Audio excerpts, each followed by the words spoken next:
আসসালামু আলাইকুম এভরিওয়ান, আপনাদের মাঝে আবারও নিয়ে আসলাম ঝামেলা রানী গল্পের 10 নম্বর পার্ট। তো বেশি কথা না বলে গল্পটা শুরু করা যাক। সোফায় বসে ফোন হাতে নেই সন্ধ্যা আকাশের কাছ থেকে বিড় করে হেঁটে অসীমের গলা জড়িয়ে ধরে অসীম ফোন রেখে জড়িয়ে ধরে সন্ধ্যার নাকে নাক ঘেঁষে বলে, আমার কাছে এসেছিস কেন, খেলবো। অসীম সন্ধ্যাকে চেপে ধরে গালের চুমু খেতে শুরু করে। রান্নাঘর থেকে বেরিয়ে আসে অন্যান্য শেখ। সোফার কাছে এসে দাঁড়ায় আকাশের সামনে। আকাশ বড় ভাইয়ের সাথে কথা বলছে। মাকে সামনে দাঁড়াতে দেখে ভাইয়ের দিক থেকে চোখ সরিয়ে নিয়ে মায়ের দিকে তাকায়। কিছু বলবে? হ্যাঁ বলো তাহলে। রাগে দেখতে গিয়েছিলি? কপাল ভুকুচকে আসে আকাশের। না কেন? কেন যাসনি? কেন আবার? রাহাত তো 15 দিন থাকবে ওই বাড়িতে। 15 দিন পর গিয়ে নিয়ে আসবো। তোকে তো রাহাকে নিয়ে আসতে বলিনি, তুই গিয়ে দেখে আসবি। অন্যান্য শেখ কিছুটা নারাজ হয়ে বলেন, নতুন বিয়ে হয়েছে, এখন 1 মাস পূরণ হয়নি, 7 দিন হয়ে গিয়েছে। মেয়েটাকে রেখে এসেছিস, তোর উচিত ছিল না ওকে দেখতে যাওয়া? অফিসে বিজি ছিলাম, দেখছো তো। যাবোটা কখন? এখন যা, কাল তো ছুটির দিন, সামনের সপ্তাহে গিয়ে নিয়ে আসবো।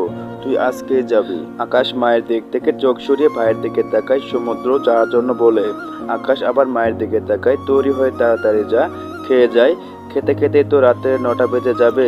উঠ এখন। আকাশ সোফা ছেড়ে নিজের রুমের দিকে এগিয়ে যায়। অন্যান্য সব রান্নাঘরের দিকে যেয়ে বিড় করে বলে, এই ছেলেটা এমন কেন? অন্য সব ছেলেদের দেখি বিয়ের পর বউয়ের পিছ ছাড়ে না, আর এই ছেলে বউকে গিয়ে দেখে আসবে তাও যায় না। বড় ভাইয়ের বাতাস একটু একটু লাগতে পারে না এর গায়ে। আকাশ তৈরি হয়ে রুম থেকে বেরিয়ে আসে। সবাইকে বলে বাড়ি থেকে বের হয়। গ্যারেজ থেকে নতুন বাইক বের করে নিয়ে বাড়ি থেকে বেরিয়ে যায়। প্রথমে যায় একটা ফোনের শোরুমে। রাহার জন্য একটা ফোন কিনে নেয়। রাহার সাথে কথা বলার জন্য বাড়ির অন্যদের ফোনে কল করতে হয়। শোরুম থেকে বেরিয়ে মিষ্টি বিভিন্ন ফল কিনে নিয়ে বাইকে চড়ে বসে। আকাশ রাহাতের বাড়ি গেটের সামনে এসে দাঁড়ায়। হর্ন দিতে দারোয়ান গেট খুলে দেয়। বাইক পার্ক রেখে বাড়ির কলিং বেল চাপে। কেমন যেন লাগছে, লজ্জাও করছে, আনইজি ফিল হচ্ছে। একটু পরে মেট এসে ডোর খুলে দেয়। আকাশকে দাঁড়িয়ে থাকতে দেখে চেঁচিয়ে ওঠে বলে, রাহা মামুনির বর এসেছে। সোফায় বসে থাকা সকলে ডোরের দিকে তাকায়। মেট আকাশের হাত থেকে প্যাকেটগুলো নিজের হাতে তুলে নেয়। ভিতরে প্রবেশ করার জন্য পথ ছেড়ে দাঁড়ায়। আসসালামু আলাইকুম, কেমন আছেন সবাই? সকলের সালামের জবাব দিয়ে আলহামদুলিল্লাহ বলে রিশাদ সোফা থেকে উঠে এসে আকাশের সাথে কোলাকুলি করে, সকলের সাথে কৌশল বিনিময় করে। রাহা মায়ের শরীর কেমন আছে সেসব শুনে।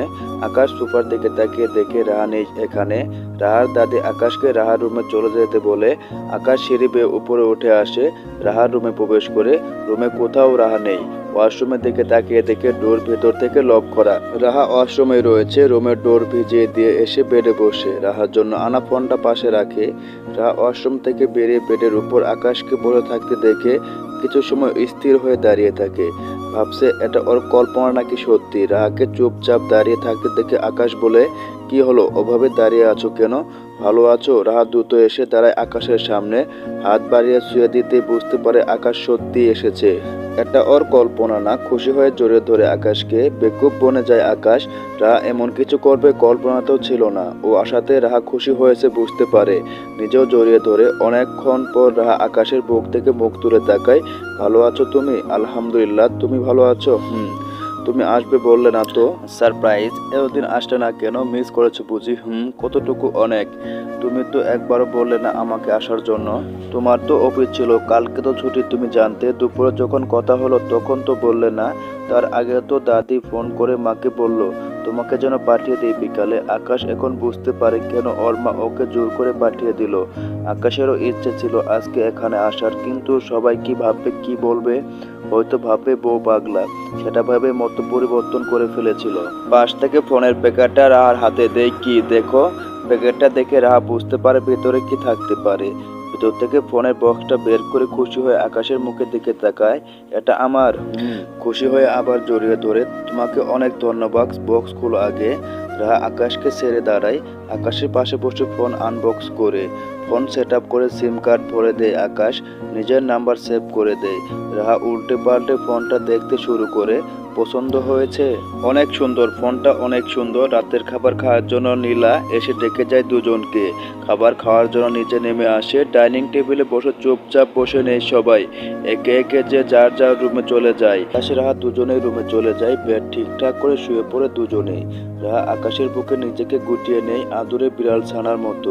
আকাশের শরীরের উষ্ণ হতে শুরু করে। রাহার দেহ ঠান্ডা ঠান্ডা হাত আকাশের টি শার্টের ভিতরে গলিয়ে দেয়, চেপে ধরে আকাশের বুকে।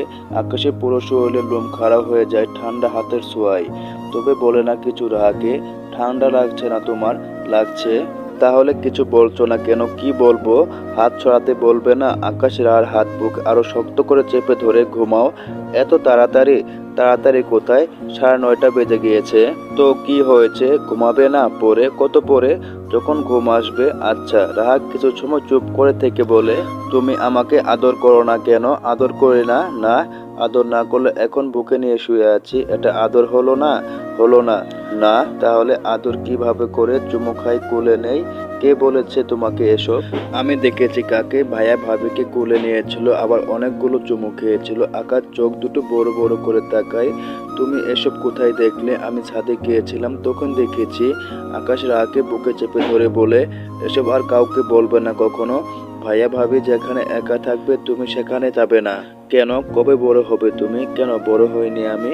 হ্যাঁ, অনেক বড় হয়েছো। এখন চুপচাপ ঘুমাও। না, ঘুমাবো না। আগে আদর করো। সাইফা ছোট, ওকে সবাই কত আদর করে। তোমাকে কেউ আদর করে না? সবাই করে, শুধু তুমি করো না। তুমিও তো আমাকে আদর করো না। রাহা মুখ উঁচু করে আকাশে গাল ঠোঁটে চুমু খায়। করেছে, এখন তুমি করো। করতেই হবে। যদি আউট অফ কন্ট্রোল হয়ে যায় তাহলে সব দোষ তোমার। কেন হবে? সেটা তো চাইছো তুমি। অত কিছু বুঝি না, আদর করো। আকাশ রাহার দুই গালে চুমু খায়। রাহার ঠোঁট এগিয়ে দেয়, আলতো করে ঠোঁটে চুমু খায়। অনেকগুলো চুমু খাওয়ার পর আকাশ রাহাকে শক্ত করে জড়িয়ে ধরে বলে, আর একটা কথাও না, চুপচাপ ঘুমাও, না হলে কিন্তু ভালো হবে না তোমার জন্য। পরের দিন বিকালে আকাশ নিজের বাড়ি ফিরে আসবে সেজন্য তৈরি হচ্ছিল। রাহা গাল ফুলিয়ে বসে আছে বেডে। আকাশ তৈরি হয়ে রাহার সামনে এসে দাঁড়ায়। কি হয়েছে? তুমি যেও না, থেকে যাও প্লিজ, কাল সকালে অফিস আছে তো। রাহা বেডে বসে থেকে আকাশের কোমর জড়িয়ে ধরে, তোমাকে ছাড়া ঘুম আসে না আমার। তাহলে চলো বাড়ি ফিরে যাই। 1 সপ্তাহ পর তো আম্মু ইংল্যান্ড চলে যাবে। এই কয়েকদিন আব্বুর কাছে থাকো, 1 সপ্তাহ পর আমার সাথে থাকবে। তুমি আবার আসবে কিন্তু। আকাশ রাহার কপালে চুমু খেয়ে বলে, অবশ্যই আসবো। বেশি মিস করলে কল করবে আমাকে। আচ্ছা, তাহলে আসছি আমি। ভালো থেকো, নিজের খেয়াল রেখো। দৌড় ঝাঁপ করবে না একদম, পড়ে গেলে ব্যথা পাবে। আচ্ছা। আবার চুমু খাই রাহার কপালে। রাহার ঠোঁট দেখিয়ে দেয়। মুচকি হেসে ঠোঁটেও চুমু খায়। সকলের কাছ থেকে বিদায় নিয়ে চলে যায় নিজের বাড়িতে। রাহা মন খারাপ করে নিজের রুমে বসে রইল। কয়েকদিনে আকাশের প্রতি অনেক বেশি ভালোবাসা জন্মে গিয়েছে। তাই তো চলে যাওয়া এত খারাপ লাগছে। ফোনটা হাতে নিয়ে গ্যালারিতে যায়। আকাশ ওর নিজের ফোন থেকে রাহার ফোনে অনেকগুলো পিক দিয়েছিল দুজনের। সেগুলো দেখতেই থাকে বসে বসে। আকাশে মুচকি হাসি দেওয়া পিকটার উপর হাত বোলায়। পিকটা দেখতে দেখতে ঠোঁটের কোণে হাসি ফুটে ওঠে। দেখতে দেখতে আয়েশা খানমের ইংল্যান্ড যাওয়ার দিন চলে আসে। শেখবাড়ির সকলে এসেছে আয়েশা খানমকে বিদায় জানাতে। সকলের কাছ থেকে বিদায় নিয়ে এয়ারপোর্টে যাওয়ার জন্য উদ্দেশ্যে রওনা হয়। আয়েশা খানমকে বিদায় জানাতে আকাশ, রাহা, নীলা আর আমজাদ শেখ এয়ারপোর্টে আসে। শেষ মুহূর্তে এসে মেয়েকে জড়িয়ে ধরে কান্নায় ভেঙে পড়েন আয়েশা খানম। রাহা অনেক কাঁদে। আয়েশা খানমকে ধরে ভেতরে চলে যায় রিশাদ আর রেজওয়ান মাহবুব। সকলের চোখে পানি চিকচিক করছে। রাহা আকাশকে জড়িয়ে ধরে কান্না করতে করতে হিচকে তুলে ফেলে। সকলেই বাড়ি ফিরে আসে। শেখ পরিবার নিজেদের বাড়ি ফিরে যাবে রাতে। রাহাও চলে যাবে, তাই নিজের ব্যাগ গুছিয়ে নিচ্ছে, সাথে একটু পর পর হিচকি তুলছে। রাহাকে আরো কয়েকদিন থেকে যেতে বলেছিল, তবে রাহা থাকবে না। মা নেই, তাই ওর ভালো লাগবে না। রাহার দাদি আর নীলার সাথে নীলার মা থাকবে। সকলের থেকে বিদায় নিয়ে নিজেদের বাড়ির উদ্দেশ্যে বেরিয়ে যায় শেখ পরিবার।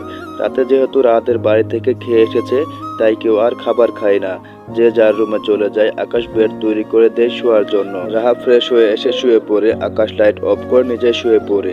রাহা আকাশের শরীর ঘেঁষে শোয়। আকাশ জড়িয়ে ধরে, খারাপ লাগছে? মা সুস্থ হয়ে খুব দ্রুতই ফিরে আসবে। কান্না করে দেয় রাহা। আকাশ বুকের উপর তুলে নেয় রাহাকে। তোমাকে কান্না মানায় না রাহা। রাহা নাক টেনে বলে, কি করলে মানায়? হাসলে।